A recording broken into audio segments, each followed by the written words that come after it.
Welcome to today's video, where I am going to share with you a journey that myself and my husband Ed took through the Botanic Gardens in Santa Barbara, California. And as I shared in last week's video, we spent time in Santa Barbara just recently, and this was a must, as I love to visit Botanic Gardens, and it's my goal to visit as many throughout the country as possible and even the world. So here we were in Santa Barbara, and little did I know what we would discover as we went through this magnificent garden. So with our map in hand, we headed out on the trails, seeing many beautiful things, including rocks. I love rocks along the way. And one of the most unique things about this garden is that it is completely native. This is not one of your well-groomed, and I say that in the light of, everything's perfect. It's really native.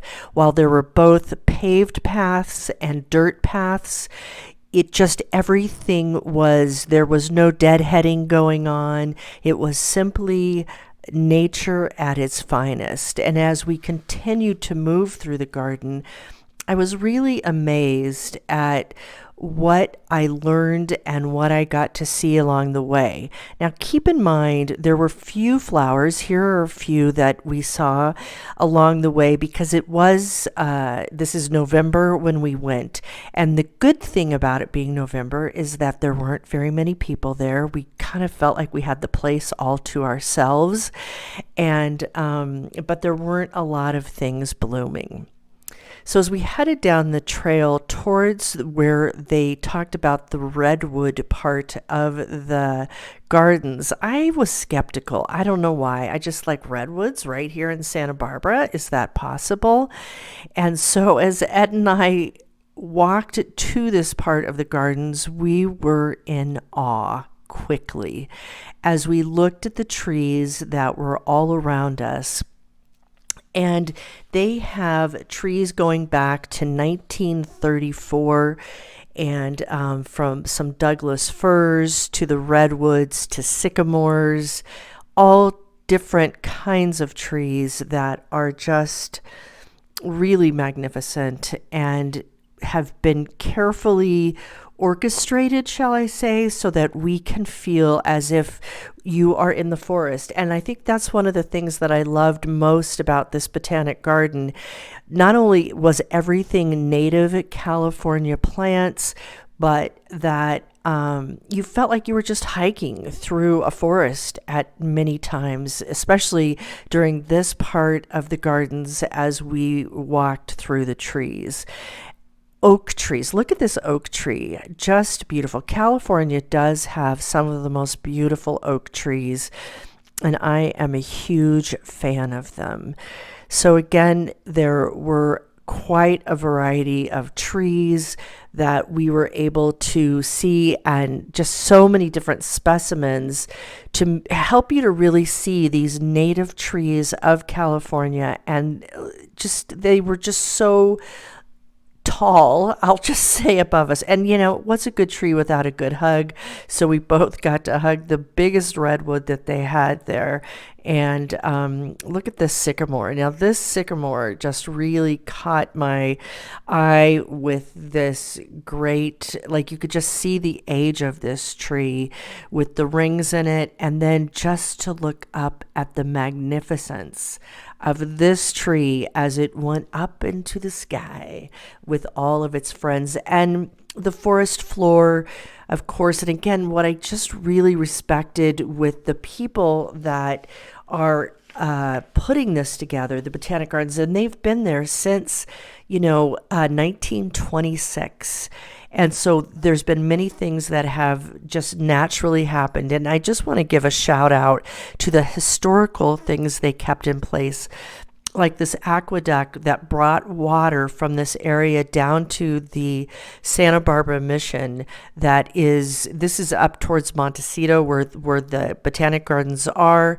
And then down below is where the Santa Barbara Mission is, which I'm going to be sharing a video with you here in just this next week on the mission itself.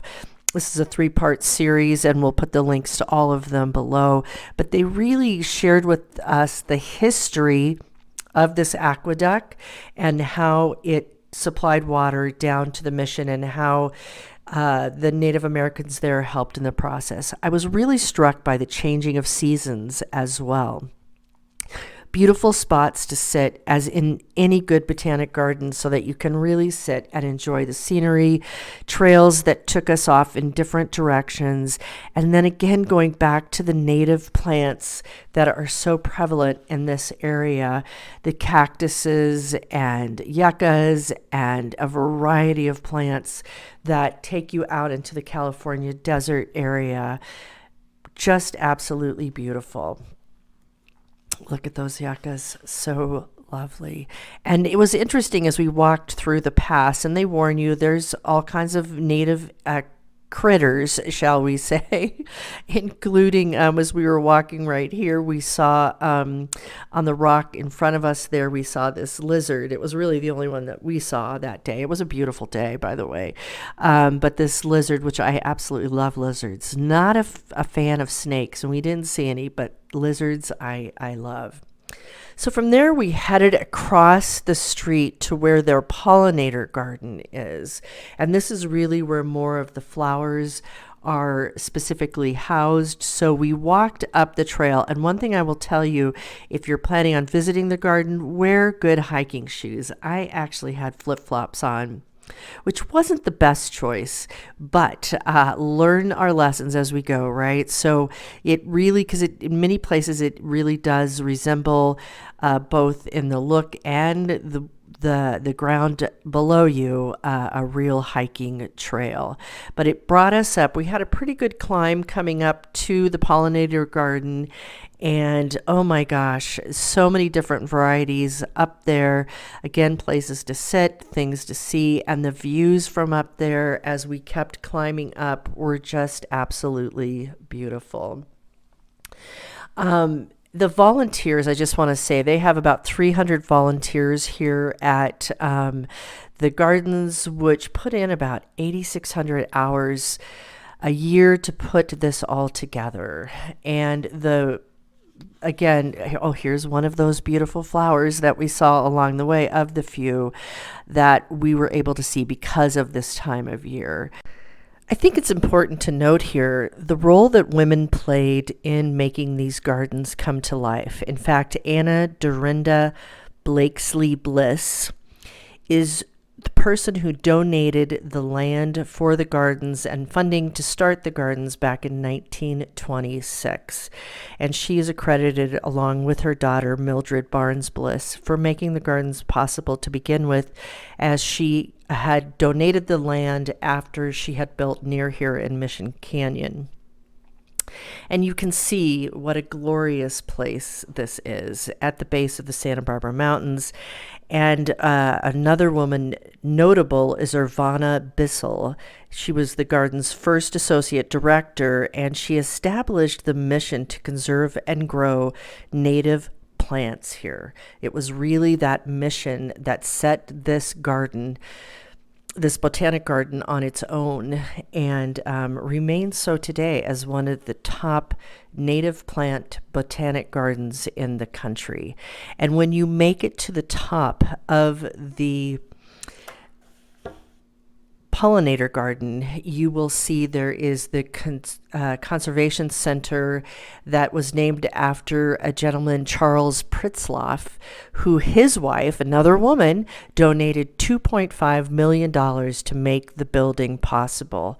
And in this building, it is remarkable the work that is being done, that they have a seed collection of over 2.9 million seeds that they are keeping out of harm's way to keep this native plants to be able to keep from extinction here at the garden. And as you look over, there is an amazing view of the ocean and the channel. Islands. And speaking of that, the Channel Islands, they actually have some topographic rocks done up of the islands, because one of the cool things about this Botanic Gardens as well is that they have a bunch of species from the Channel Islands that are only found over on the Channel Islands, which is across the ocean way there, that are just there on the islands, and then there at the Botanic Gardens.